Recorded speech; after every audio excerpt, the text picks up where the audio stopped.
Hello, friends, and welcome back to the Liz Moody Podcast. We have a doozy of an episode today about a topic that is incredibly complicated, incredibly important, and incredibly controversial. Today, we are going to get into MAHA, or the Make America Healthy movement, spearheaded by RFK Jr. We're going to get into trad wives, and we're going to get into the crunchy to alt-right pipeline. And if you are not sure how all of these things connect right now, do not worry. You will very much get it by the end of the episode. We are going to talk about how we got here, the real reasons for it that I haven't seen anyone else talking about. We're going to talk about where I stand on all of these things. And because you know I love action steps, where I think we need to go from here. So let's start with a quick lay of the land. The MAHA movement is championed by RFK Jr. He is the current head of the Department of Health and Human Services, and it is centered around stopping America's chronic disease epidemic. The MAHA movement points to things like food dyes and additives and corruption in big food and pharma for the reasons behind this epidemic. And they also champion the idea of health freedom, much of which is centered around the idea of freedom from vaccine mandates. Trad wives have come up recently on social media. If you have seen a reel of a woman baking sourdough from scratch in a beautiful dress and talking about making her husband and kids happy, you have seen a trad wife. A lot of the movement is around the bliss of homemaking, about motherhood as the highest calling that a woman can have, and about husbands being traditional men and providers. And last but not least, when I say crunchy to alt-right pipeline, I'm referencing an idea that's become more pervasive in the wellness world, where you start by questioning the ingredients in your toothpaste, and then you end up questioning everything, culminating in a really deep distrust of most or all institutions and institutional knowledge. So that is what we're going to be talking about today. How these three things connect, how they became pervasive, the legitimacy of each of the movements, and where we go from here. The very first thing I want to say is, I get it. When I spend the day running my business and trying to make money to support my family, and then I picture doing that with kids and doing it for the next 20 to 30 years, and I log into social media and I see Nara Smith or Ballerina Farm making jam, and it's calm and it's soothing and it's lovely, I think, man, that looks better. We have girl bossed ourselves right into the sun. We have optimized our habits and our wellness routines and our lives. And women are still taking on the vast majority of the mental load at home. I completely get the appeal of trad wife life. And it really doesn't take a lot of interaction with the medical system in the United States of America to understand a lot of what's happening on the MAHA or crunchy to alt-right side as well.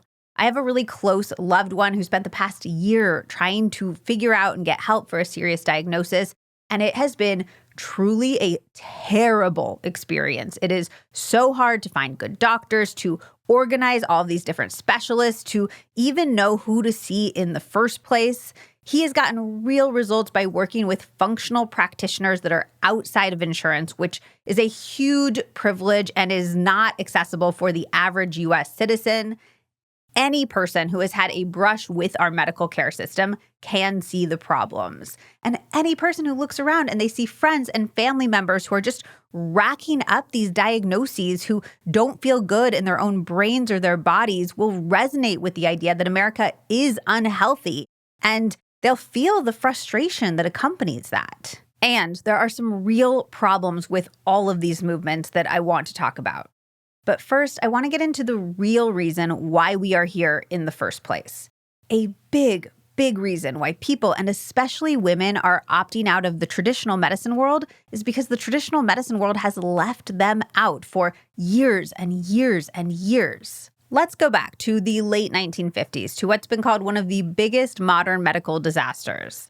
There was a drug called thalidomide, which was given to a lot of women who were dealing with morning sickness. It was thought to be safe, until people realized that it was not. Babies started dying at birth. It's estimated up to 40% of babies whose mothers took this drug died. And the ones who did not die had severe brain damage. They had limb damage or other issues. It was terrible. It was a really awful situation. And it was one of the key inciting incidents for a guideline issued by the FDA in 1977, recommending that women of childbearing age not be included in clinical trials, specifically for pharmaceuticals. This guideline came from a good place. Like, look at the harm that pharmaceuticals can pose to the fetus or the impact that they can have on a woman's ability to reproduce. The guideline was also due to the hormonal complexity of women. Essentially, the fact that women have a month-long hormonal cycle, which is inherently different to a man with a 24-hour hormonal cycle. The hormonal changes that happen throughout the month create a new variable to account for in research, like, is a drug behaving a way because of higher progesterone levels after ovulation? How do estrogen levels impact things? And instead of figuring that out or figuring out an alternative to the testing drugs on women of a childbearing age problem, the FDA decided it was much easier to just exclude women completely. The concern around the complexity of women and testing was so pervasive that scientists even avoided testing female rodents, like rats and mice, in their research. This guideline was not reversed until 1993, when the NIH mandated that women and minorities were included in clinical studies, which created a gap of 16 years when all of these clinical trials were coming out. There were all of these findings, and none of the research was done on women. And even though the guideline was reversed, it still reverberates throughout the scientific community. It has been 30 years since the NIH said, no, we need to include women, and still, men are considered the default, and many, many, many medical recommendations are based on male-centered evidence. Women spend more money out of pocket on healthcare every year. They receive less coverage for the same insurance plans. They delay care due to costs. They face transportation issues when attending medical appointments. And all of these issues, everything that we've talked about, are exacerbated by the gender pay gap. And once they get to the doctor, up to 84% of women report feeling unheard, and doctors are far more likely to diagnose women's pain as being emotionally driven rather than physically. I have a girlfriend who kept going to the doctor for digestive issues. She went over and over and over, and the doctor kept telling her that she was stressed and that she should just slow down. And first of all, she was like, telling me that my health issues are the result of stress is just making me more stressed and doesn't help with the real causes of my stress. And it turns out that she had freaking stomach cancer. And it went undiagnosed for 8 months because her doctor just kept telling her that she was stressed. I also do not need to tell you that women receive less imaging, delayed treatment, and less pain management than men. If men had to get an IUD, it would 100% be an under anesthesia procedure, but I was just told to take 2 Tylenol and that I would be able to go back to work that day. Flash forward to me writhing in the back of a taxi, sobbing, debating if I should reach up and pull the IUD out by myself because it hurt so bad. And also, I was alone because my doctor told me that it was a really chill procedure and that Zach should just stay home. And all of this is even worse for people of color. Serena Williams, who is one of the richest, most famous women on the planet, she had a history of blood clots. And the day after she gave birth, she felt short of breath and she suspected a blood clot in her lungs. She alerted her nurse, she shared her medical history, and she said she needed a CT scan and a blood thinner. And the nurse was like, nah, I think your pain meds are making you loopy. Serena insisted on a CT scan, and guess what? She had blood clots in her lungs. She was able to get treatment, but not before she had complications that left her on bed rest for the first 6 weeks of motherhood. And again, this is a woman who has everything going for her in terms of wealth and ability to advocate for herself. It is horrifying to imagine what is happening to women without these advantages every single day, which is one of the reasons why maternal mortality rates are abysmal in this country, and they are even worse for Black women. So you're like, Liz, that's all really interesting, but how does this connect to the tradwife movement, to MAHA, to the crunchy to alt-right pipeline? Well, women have been ignored, dismissed, and not included in the modern medical world for years and years and years. When their pain is ignored, when the treatments aren't tested on them, when they aren't included in the research, when we don't fund women's health issues like PCOS and endometriosis, when we have the 65th worst maternal mortality rates in the world below Lebanon and Malaysia and Kazakhstan, when we tell women that their cancer is stress, it should not be surprising that women are choosing to opt out of the system, to look for alternative paths of care. It shouldn't be surprising that people are having a hard time trusting doctors and science because these things are not serving them in very real ways. The system isn't just flawed. For many women, it feels actively hostile. So when you see an influencer offering a vision of a life that's gentle, that's domestic, that's free from the daily battle of proving that your pain is real or your worth is valid, it's not just appealing, it can feel like a lifeline. It's a rejection of a world that refuses to accommodate or care for you. And when you see a political movement that validates your deep-seated distrust of the medical establishment, that says, yes, they are failing you, yes, you are right to be angry, it is incredibly powerful. These movements are flourishing in a vacuum left by our broken systems. They are a direct, predictable, and deeply human response to being told time and time again that your body, your pain, and your life just don't matter. And it's led to a political shift to the right because the right tends to be far more anti-institutionalism. Conservatives tend to value individual responsibility and want less oversight, trying to eschew the idea of public health for the idea of personal health. The pandemic also contributed to this. In my opinion, how our media and public health messaging handled COVID was just generally a huge miss. And I know a lot of people were doing the best that they could with the information that they had available at the time. But vaccine skepticism and hesitancy was not really met with patience or empowerment from the government, which likely isolated people with questions even more. There was this idea of herd immunity, that if everyone got the COVID vaccine, we could prevent the spread, much like we did with things like measles. And when we realized that COVID mutates, that herd immunity wasn't going to be possible because the virus changed too quickly, that wasn't communicated properly. So you had this whole group of people pressuring everyone else to get a vaccine with the goal of herd immunity, which was not going to be the solution. And the government did a terrible job of communicating the modified purpose of the vaccine, which was to reduce hospitalization, to reduce death, to reduce acute strain on medical systems. So when people got the vaccine and then they got COVID, people felt lied to, when in reality, they just did not have the correct information. And then we add social media on top of all of that. First of all, there's just the obvious mis and disinformation on social media. There is so much of it, so much more than most of us realize.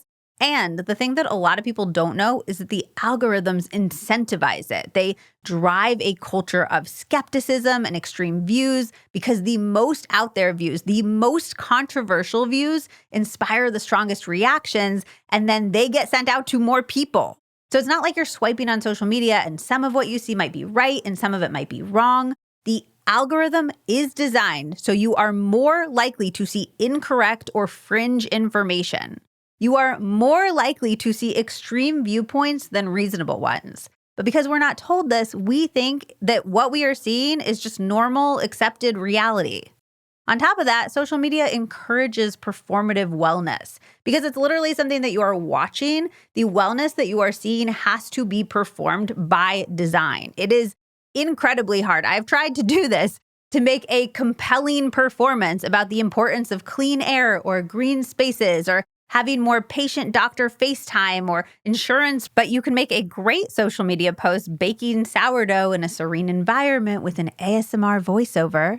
You can make a great social media post where you're wearing blue blocking glasses or dunking yourself in an ice bath, which all adds to the idea that wellness is something that's individual, that there's something that you can do or a product that you can buy to feel better, and that it's separate from the system, that it's on us to buy and optimize our way into feeling well. And the wellness industry has run with that. It is a multi-trillion-dollar industry, and it exploded during the pandemic when so much of our health was out of our control, and we really wanted to move the needle on what was in our control. All of which is to say, there are very real factors at play for how we ended up here, and as long as we ignore those factors, we're not going to be able to address them and make the real changes and improvements that need to happen. And real changes and improvements need to happen. So Here is my honest and real opinion on the MAHA movement. I want to make America healthy, but I do not think we are going about it in the right way. And here's why.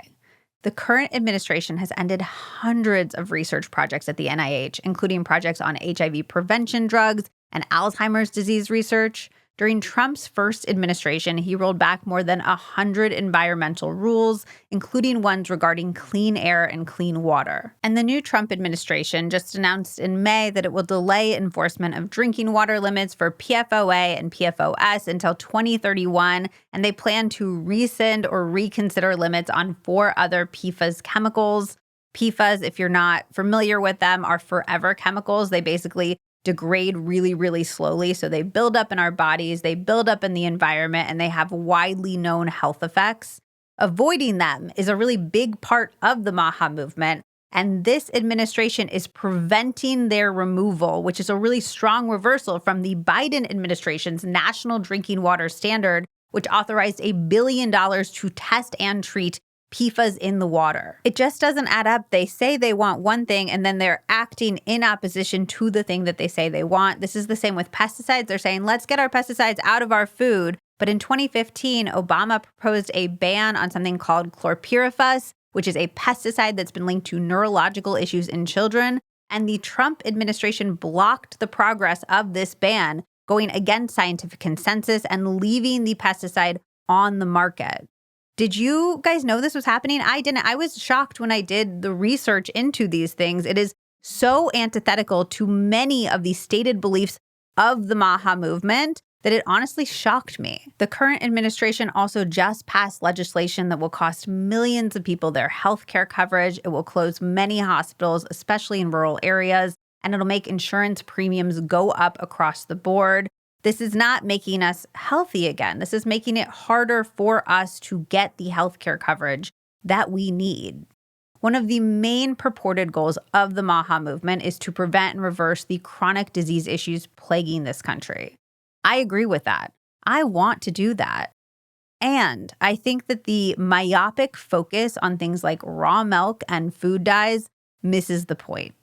Drinking clean water and breathing clean air impact our health far more than Red 40. Do I love artificial colors? I don't. Do I think that they matter more than supporting scientific research or hospitals or cleaning up our air or limiting toxic pesticide exposure? I do not. I think personal health is so important. It's a lot of what we talk about on this podcast. And I feel so strongly that we are empowered to change so many of our outcomes. I have seen incredible results from people changing the way that they eat and live. I've seen it in my own life, in concrete numbers, in lab tests. And this is important. I think there is a way to approach personal health that is grounded in science and that does not require you to buy a ton of stuff. I made a foundational health episode. It's called the 7 Key Habits for Any Health Journey. I can link it in the show notes, but those are the things that I think are the foundation of health. And almost every single thing in that episode does not cost you money. And the and is so important here. We cannot personal health our way out of air that's increasingly toxic. We cannot personal health our way out of access or equity issues.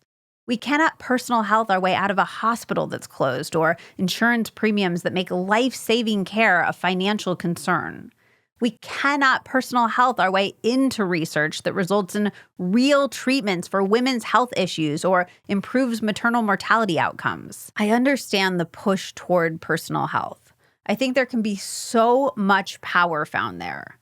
And we cannot and should not lead people to believe that their health is entirely the result of their individual actions. So I've asked myself, why would the MAHA movement from the current administration do things like preventing or stopping testing of chemicals in our drinking water, eliminating of chemicals from our drinking water, cleaning up our air, cleaning up our environment, all these really important things to our health, and focus instead on much smaller things like red food dye? And I know this may be controversial, but I want to be completely honest with you all. And if I am being completely honest, the part of my brain that is the most skeptical, that believes the most insidious things, thinks that the leaders of the MAHA movement are using people's genuine and deserved interest in feeling better to gain power for themselves. And they are distracting all of us with things like raw milk, which impacts the tiniest percentage of the population,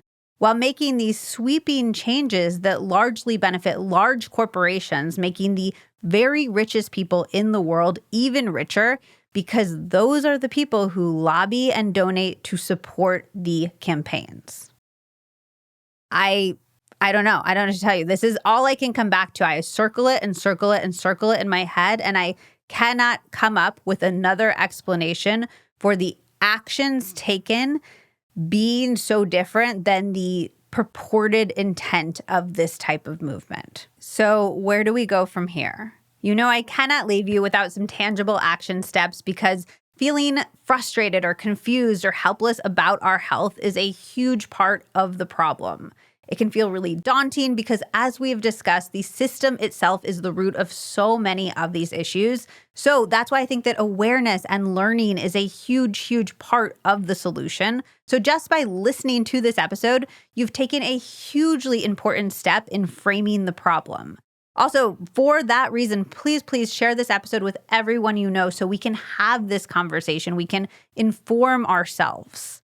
I also think that science communicators need to explain better the structure of the scientific process and the system. Going back to the pandemic, when recommendations kept updating, people were like, see, this is proof that science is wrong and we shouldn't trust it.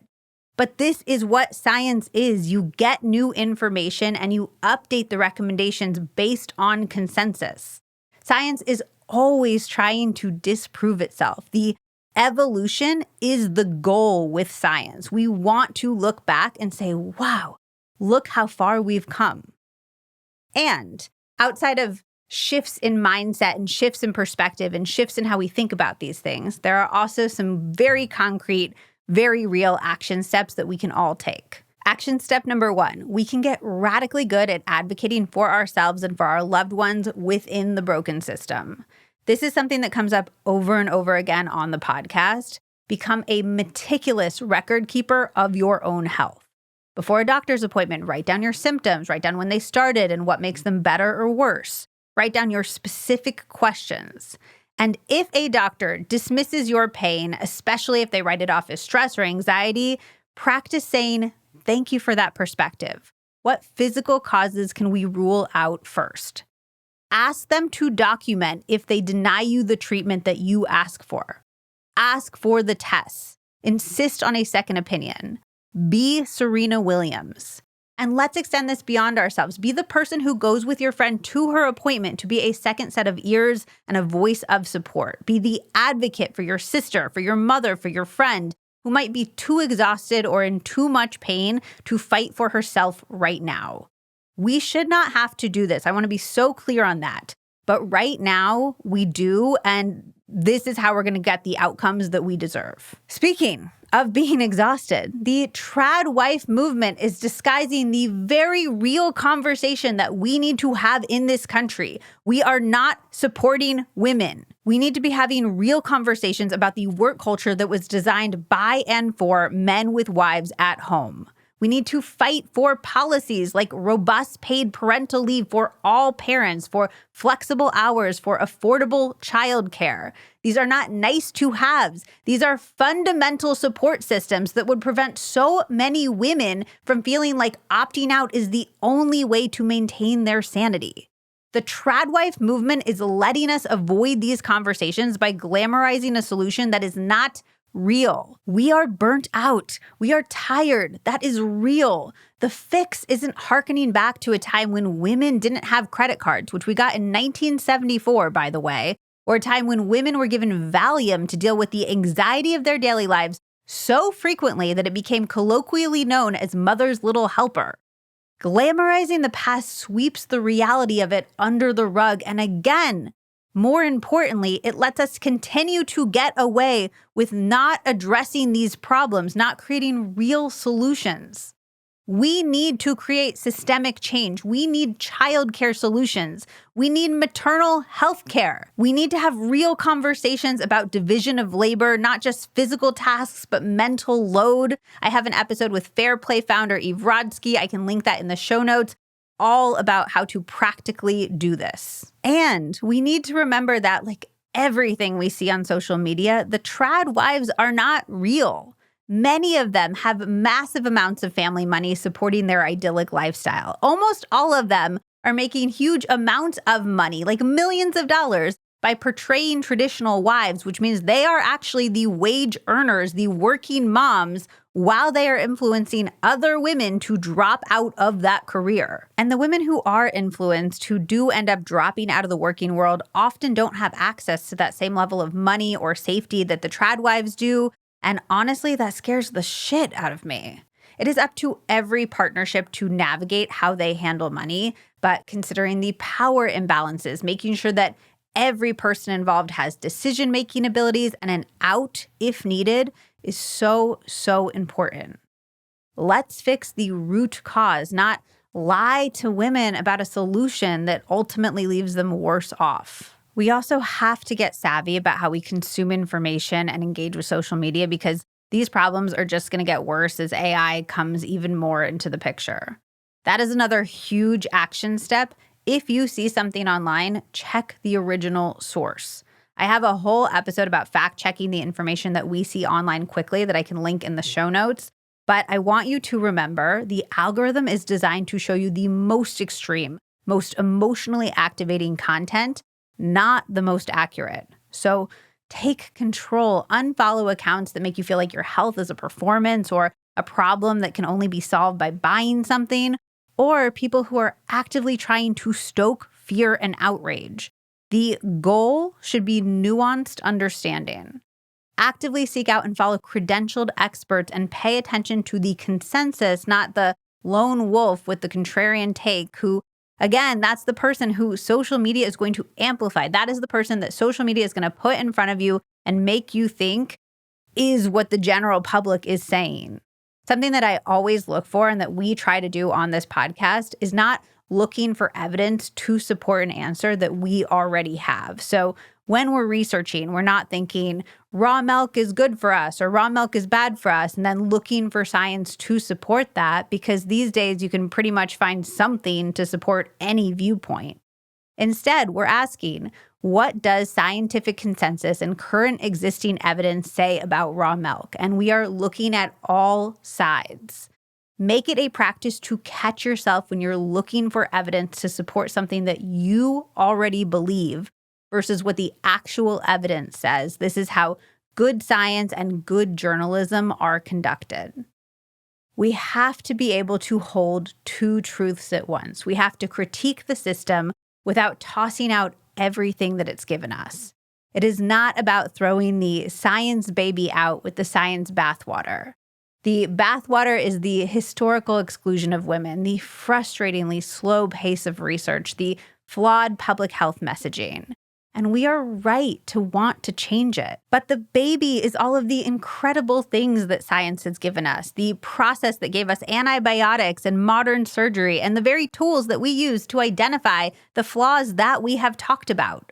So when you see a recommendation change, instead of seeing it as a sign that the whole thing is untrustworthy, try to see it as the system cleaning its own water. It is progress. It is not a conspiracy. Finally, and this might be the most important thing that I'm going to say in this episode, we have to connect our personal health to public health. What we do individually hugely matters. This is why I host this podcast, because we have so much power to really move the needle on our own health and how we feel every single day. My goal is to make information and advice from the world's leading doctors and experts widely available to fill some of the privilege gaps that exist in healthcare and help with some of the systemic issues. I would love if we were in a world where we all got an hour with our doctor and that doctor was as trained in nutrition as they were in pharmaceuticals. I would love it. And until that day, I'm going to keep sharing as much of that information with you here as possible so that you can feel confident and informed and supported with the best evidence. And And you're hearing me say "and" a lot in this episode. And the public health component matters as much as the personal health component. The real threats to our health are not just in our pantries. They are in the policies that allow forever chemicals in our water and toxic pesticides in our food, and that slash funding for the research that could find a cure for Alzheimer's or endometriosis. True lasting health for us, for our children, for future generations comes from clean air, clean water, accessible health care, well-funded science that can constantly improve to be the best that it can be. It comes from recognizing that we need real maternity and paternity leave and funded childcare and true ways of supporting people having families. Advocating for these things by voting, by calling your representatives, by supporting organizations that fight for them is the ultimate action steps for actually making America truly healthy. I know this was a really heavy episode. And if you're feeling angry, if you're feeling seen, if you're feeling frustrated, if you're feeling validated, if you're feeling a little bit of everything, I get it. Life is really freaking hard, and it's even harder when you feel like the systems that are meant to support you are failing. But I want you to know that you are not alone, and I see you, and I hope you also feel a little bit more empowered by understanding this swirling soup of information and also by these action steps that you can take in your life. Just knowing that there are concrete reasons that we've gotten here and real steps that we can take to advocate for ourselves and for change is a really powerful antidote to feelings of helplessness. And I promise you that this podcast, Liz Moody Podcast, will always be there right along with you, giving you the real information that you need, sharing the actual science, and supporting you as much as I possibly can on every step of your journey. If you could do me a quick favor right now, I would so appreciate you sending this episode to just one friend, maybe a friend who's ever felt dismissed by a doctor or somebody who's really burnt out by the pressure to do it all, or somebody who's getting pulled into some of the wellness misinformation that we talked about today. Sending them a link is a way of saying, I see you, your frustration's valid, let's talk about this stuff. You guys can digest and process it together, and it is the best way to support the show. It is so, so appreciated. And the second thing that I would so appreciate, especially because this was such a nuanced and potentially controversial topic, and it's probably going to inspire a lot of negative reviews, is if you would just take one quick second to write a 5-star review of the podcast on Apple or Spotify. People tend to only write reviews when they're really angry, which is not ideal for helping somebody who's trying to decide whether to listen to the podcast, or it's not helpful for the algorithms deciding whether to recommend it. I get so many DMs from all of you guys every single week about how much you love episodes, how much they change your life, and I absolutely love them. So please, please, please do not stop sending them to me. But also, if you could just copy paste that DM into an Apple review, that's good. That's the whole thing. That's all we need. And it would help so much, and it would be so immensely appreciated. And that's how we get these types of conversations. Again, all these platforms, they're putting the most polarizing views out there. We need nuance, and we get nuance out there by spreading conversations like this one. If you want to get evidence-based wellness products for a discount and support the show, you can find codes for all of our current partners, including incredible beauty, supplement, and workout brands at lizmoody.com/codes. I want to be clear, you don't need any of this stuff. This is nice to have stuff. A lot of it is also targeting specific issues. So if you're dealing with specific things like maybe anxiety, or you really want to start a home workout routine, these are very helpful tools for that. And that's what I screen my brand partners for and make sure they're really effective. And also, true to the Foundations of Health episode that I'm going to share in the show notes, you don't need to buy stuff. You don't need to buy extra stuff. You need to have all these supplements to be well. These are sprinkles on top of the wellness sundae, and you can still have a very delicious sundae without the sprinkles. And I want to be immensely clear on that. I love my brand partners. I love that they let me do this show for you for free 2 times every single week. And you do not need to buy a bunch of stuff to be well. Okay, I love you guys. I love that we get to have these complicated and important conversations and digest and process the world together, and to make our worlds and the world at large better together. It's the honor and joy of my life. And I will see you on the next episode of the Liz Moody Podcast. Oh, just one more thing. It's the legal language. This podcast is presented solely for educational and entertainment purposes. It is not intended as a substitute for the advice of a physician, a psychotherapist, or any other qualified professional.